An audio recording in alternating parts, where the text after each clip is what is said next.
There is another world, a place of wonder, fantastic creatures and places, people and their stories. It is glimpsed only in childhood fantasy, or in dreams you can't quite remember. This is one of those dreams. This is a story from the Veilworld. A Northern Awakening. Zaya, give it back! Yezin paused his climb to glance over his shoulder. He could barely make out one of the girls flailing out of the corner of his eye.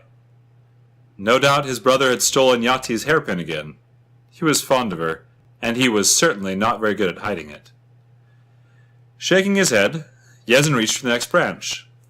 Small rays of light danced through the leaves, shifting with the freezing wind and illuminating his path. Their reddish glow was a reminder that soon it would be time to return home. The sun set so late this time of year. Yezin's skinny arms protested, but he puffed his cheeks and pulled himself onto a larger branch. He was almost there. The toy he was after was a bird. At least, it was meant to look like a bird. Its wings were fixed and wide, made of stolen fabric tied to sticks, and it wasn't as colorful as most birds. Yezin had made it himself. He called it Sivani. It could fly a fair distance, but he found he had difficulty controlling its direction.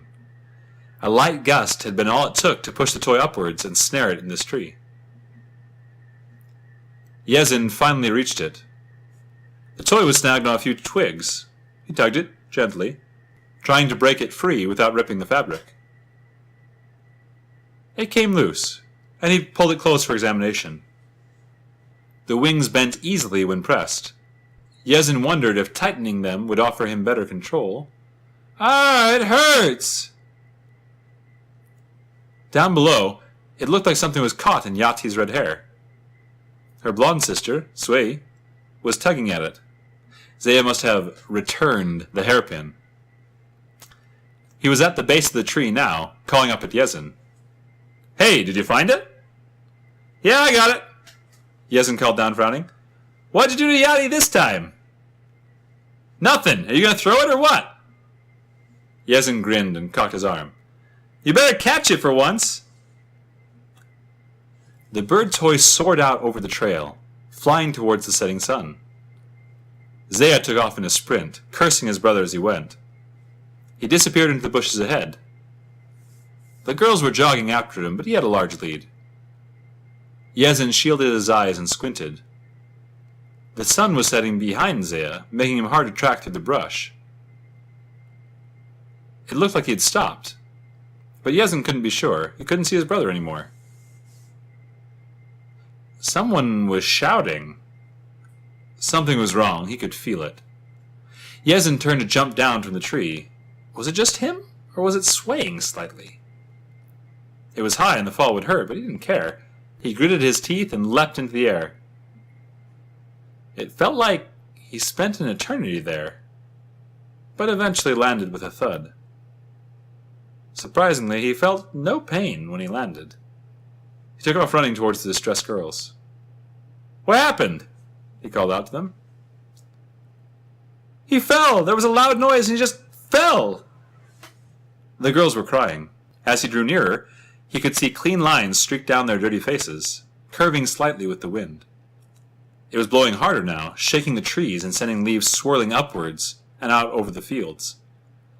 On a colder day, those leaves might have frozen into daggers, ripping away at everything not stowed in grass-roofed soseki houses and embedding themselves in the birch beams.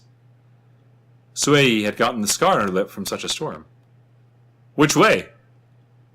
Sui didn't look at him, but offered him something. It was the Sivani.